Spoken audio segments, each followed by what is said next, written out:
Coates 9500 coming back at you. More bad luck. Van won't start again. Battery stone dead.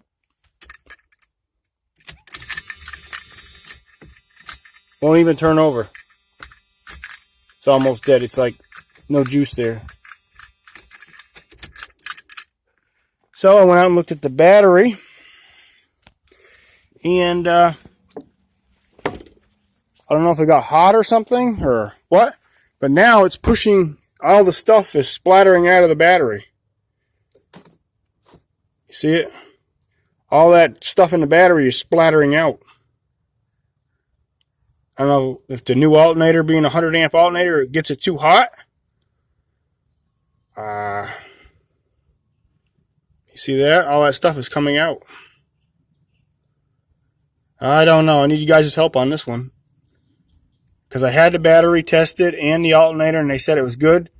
But I don't know if the battery is holding up a charge or what. Or the battery's getting hot. I don't know. But now it's splattering that stuff out. I noticed that the other day too.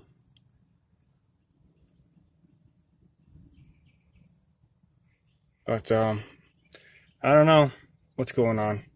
Whether the alternator is too much for that battery because it's a 100 amp alternator, or why would that stuff, the battery would have to get hot, right? For that stuff to keep splattering out? I don't know. All right, guys. Talk to you later.